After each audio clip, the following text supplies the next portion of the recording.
Hello tout le monde, j'espère que vous allez bien, moi ça va très bien. Aujourd'hui une nouvelle vidéo, on va parler de Sunderland. Les Black Cats étaient en 2020 encore en Ligue 1, aujourd'hui ils sont 7e de Première Ligue. Cette transformation qu'il y a eu ces dernières années est due à un homme, Monsieur Régis Lebris. Le coach français a réussi à transformer littéralement ce club pour aujourd'hui donner à ce club une possibilité, un espoir de finir en première partie de tableau. Et pourquoi pas rêver encore plus grand. Alors, cette 7e place montre des certaines qualités importantes que Sunderland a et que d'autres clubs, même installés en première ligue depuis quelques années, n'a pas encore, ou du moins n'a plus. Clairement, sur les 12 premiers matchs de la saison, on a quand même 5 victoires de la part de Sunderland, 19 points récupérés, 14 buts, 11 buts concédés. S'il y a bien une chose à retenir de ce club de Sunderland, c'est qu'aujourd'hui, les statistiques sont alignées avec les performances sur le terrain. Aujourd'hui, les choix que fait Régis Lebris sont tellement bien orientés qu'ils correspondent exactement à ce que proposent les statistiques. Alors, au niveau du but, vous avez une petite marge. Vous avez 14 buts inscrits pour 10 buts normalement inscrits en termes d'expected goals. Mais aujourd'hui, en termes de défense et de buts concédés, on est exactement au bon nombre.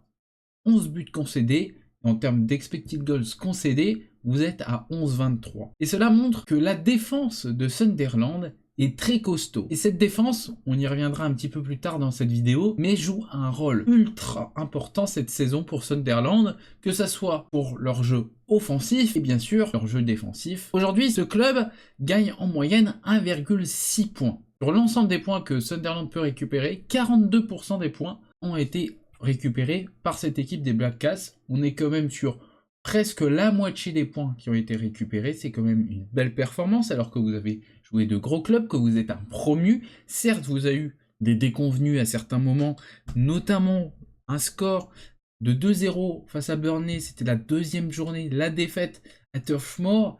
Celle-ci est décevante, surtout quand on voit ce qu'il se passe après un petit peu plus tard dans la saison. Si on avance un petit peu plus loin, il y a eu des succès clés. Vous avez eu des matchs nuls aussi clés.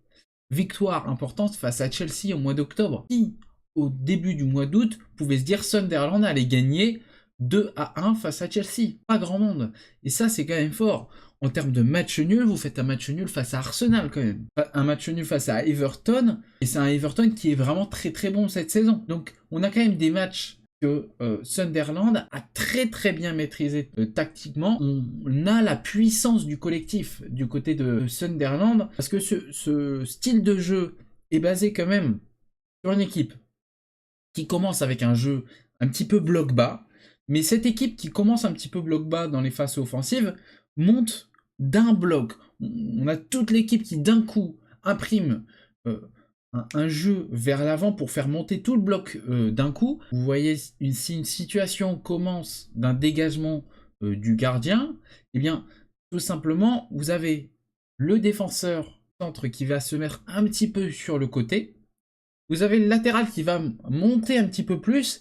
Et vous avez donc ce triangle latéral, défenseur central et le 6 avec Granit Xhaka qui va réussir à imprimer le point de départ de cette attaque. Souvent, c'est le défenseur qui se décale pour essayer d'attirer l'attaquant adverse, le latéral qui monte un petit peu pour préparer le début de l'attaque, et Granit qui reçoit le ballon pour contrôler. Car s'il y a bien un facteur aussi important dans ce jeu du côté de Sunderland, c'est l'expérience de Granit.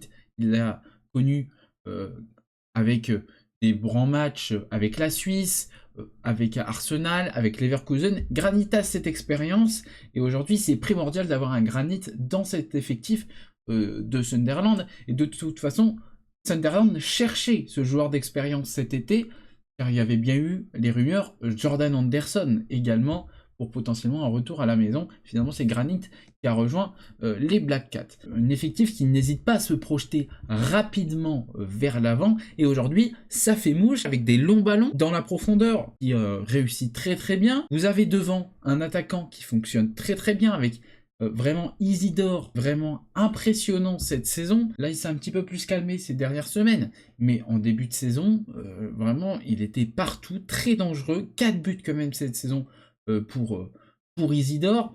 Il est l'un des joueurs les plus importants de cet effectif. Vous en avez plein. Donc Granit, on est quand même sur 3 buts et une passe D pour Granit cette saison. Donc ça, c'est quand même très très fort. Au niveau des autres joueurs qui ont une certaine importance dans l'aspect offensif, vous avez Sadiki qui est très bon.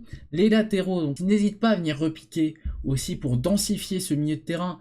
Car une fois que ce bloc de joueurs a passé la ligne médiane et qui est rentré dans le camp des adversaires, vous avez vraiment un bloc qui se crée avec les latéraux qui peuvent venir densifier le milieu de terrain pour essayer de pousser un peu plus loin, mais qui n'hésitent pas également à prendre les ailes pour essayer de créer des courses, créer des espaces. Et c'est vraiment très très bien organisé. Vous avez quand même un schéma qui revient un peu de temps en temps, mais ça c'est normal. Mais cet effectif défend en groupe, attaque en groupe, mais tout ça d'une certaine rapidité. Donc forcément, quand vous montez tous en bloc, bon, vous pouvez vous prendre des contre-attaques. C'est ce petit truc qui peut être encore corrigé, surtout que quand vous regardez la défense centrale, ils sont très très bons en termes d'attaque. Ballard, très très fort, 2 buts cette saison. Vous avez Mukiele qui est très très bon. Également un but, une passe D pour Mukiele, c'est très très fort. Mais ces deux joueurs, bon, forcément, il faut le temps pour qu'ils reviennent en défense. Vous avez Gertruda qui a été recruté cet été. Bon, lui, je suis encore un peu mi-figue, mi-raisin avec lui. Je pense qu'il y a encore quelque chose à aller chercher avec Gertruda. Il peut encore s'améliorer, mais en tout cas, les défenseurs réussissent très très bien dans le jeu offensif. Ils exploitent très bien les coups de pied arrêtés. De toute façon, on a bien vu qu'aujourd'hui, il faut maîtriser impérativement les coups de pied arrêtés. Arsenal le fait très bien. Et c'est game changer. Et là, pour le coup, Sunderland l'a très très bien compris. Mais voilà, même dans l'aspect offensif, les défenseurs sont très importants. C'est des joueurs qui ont aussi un impact sur la défense. Comme je vous ai dit, aujourd'hui, Sunderland a concédé 11 buts. Et en expected goals concédés, vous avez 11 buts, 11,23. Donc on est exactement à ce que l'équipe a concédé. Donc ça, c'est très très fort. Au niveau des latéraux, vous avez quand même des latéraux qui sont bien en forme. Par exemple, qui lui est là au club depuis un petit moment déjà, qui réussit très bien une passe D cette saison. Il y a quand même un facteur où le gardien est très important. Il n'hésite pas à jouer court quand il faut. Il n'hésite pas aussi à faire des dégagements avec un milieu de terrain où vous pouvez réussir à aller choper de la vitesse, de la taille. La taille, avec la taille, enfin du moins le physique de Granit, vous pouvez récupérer des ballons. Et après la vitesse de Sadiki, de Enzo Lefebvre, ces joueurs-là, ça vous permet d'ensuite armer pour une contre-attaque et partir et être très très très dangereux. Donc cette équipe vraiment est très complète. Et si vous regardez un petit peu la stat des dribbles réussis, vous avez la moitié des dribbles tentés par Sunderland sont réussis. On pourrait avoir une stat quand même pour un promu qui soit bien plus basse. Non, cette équipe est très très juste. Et quand Granit Xhaka a dit récemment en interview que Régis Lebris lui faisait penser à Arsène Wenger dans la justesse des choses, déjà quel compliment pour Régis Lebris, le coach français, mais aussi oui, en effet, tout est bien précis et c'est vrai que on a une très belle copie donnée par Régis Lebris et ça fait plaisir de voir un coach français fort car c'est vrai que ça fait des années qu'on recherchait ce coach français qui fonctionne à l'étranger car on a des coachs français qui réussissent bien en France. Vous avez Pierre Sage en ce moment qui fonctionne bien. Vous aviez eu le coach de... Bon, voilà, à Nice, c'est un peu compliqué, mais à Lens, c'était très très fort. Voilà, vous avez ces coachs français qui ont réussi en France, mais qui n'arrivaient pas à l'international. Aujourd'hui, vous avez un super coach qui va à l'étranger, et ça fonctionne, et ça fait plaisir de voir un coach qui fonctionne à l'étranger. Au niveau des choses qui peuvent être encore améliorées, j'attends donc plus de Gertruda qui défensivement il peut être plus juste à certains moments. Après, il faut s'adapter à la première ligue aussi. J'attends Diarra. Bon, après, il y a eu la blessure. Forcément, Habib Diarra, il faut aussi s'adapter à l'APL. Mais j'attends un petit peu plus de lui. Chris Rigg, bon bah Chris Rigg, j'ai juste envie qu'il explose enfin aux yeux de tous, même si il est déjà très très bon. Après, un joueur qui est dans les placards ou je sais pas où il est caché, Adingra. C'est vrai que quand j'ai préparé cette vidéo, j'ai re-appris qu'Adingra était à Sunderland. C'est vrai que je me suis dit, ah oui, c'est vrai que ce joueur est là. C'est vraiment très décevant. Après, forcément, avec ce début de saison canon de Sunderland, c'est vrai que je pense que pour les joueurs qui sont sur le banc, voire réserve ou se sont blessés, ils reviennent un peu hors de forme, compliqué de trouver une place dans cet effectif qui semble être organisé de manière millimétrée. À voir si ça va vaciller dans les prochaines semaines. Ce week-end, ça a affronté donc Bournemouth au moment où je tourne cette vidéo. Le match n'a pas encore eu lieu. Vous avez Liverpool qui arrive. Bon, Liverpool, c'est le moment pour les affronter, c'est un peu compliqué.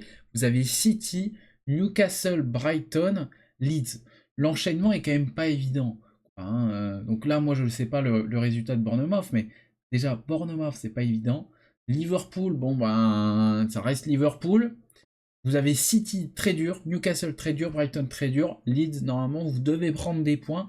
Donc on est sur une période de décembre assez compliquée pour cette équipe de Sunderland. Mais si elle se stabilise à l'endroit où elle est, elle se prend pas trop de buts, elle reste dans des stats plutôt intéressantes au niveau des buts, bah clairement, cette équipe pourra, à partir du mois de janvier, rêver d'un top 10 de Première Ligue.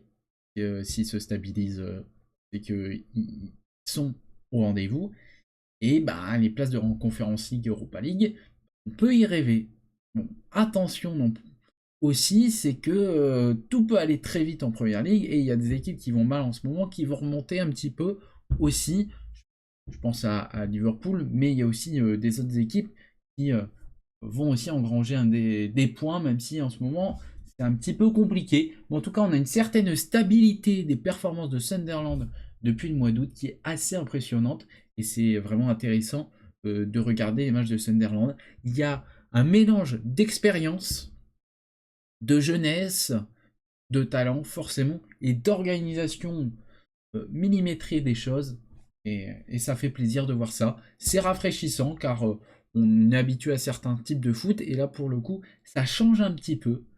Et bon, c'est un peu un satellite français ce Sunderland avec le coach. On a des joueurs français. Voilà, n'hésitez pas à regarder le 24 heures boulot d'ailleurs qui est sorti sur Sunderland. Vous pouvez voir qu'en fait il y a quand même beaucoup de francophones dans cette équipe de Sunderland. Il y a une partie du vestiaire qui parle français.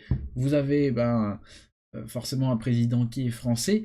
Et donc, club satellite français, et ça fonctionne. Et donc, ça fait plaisir de voir que la France brille encore en Première Ligue. Car on avait eu des Arsenal, on avait eu des Newcastle qui brillaient par le fait qu'il y avait des Français. Et maintenant, on a Sunderland, et ça fait plaisir. Voilà. En tout cas, cette vidéo se termine là. N'hésitez pas à vous abonner à cette chaîne YouTube, à liker cette vidéo, à partager cette vidéo à vos amis fans de foot. N'hésitez pas à me dire dans les commentaires votre avis sur la saison de Sunderland et votre pronostic également. N'hésitez pas à rentrer dans le détail. Et dans les commentaires, n'hésitez pas à me dire vos idées un petit peu pour les prochaines semaines, sur quel club je pourrais faire mes vidéos. Voilà. À la prochaine tout le monde. Goodbye.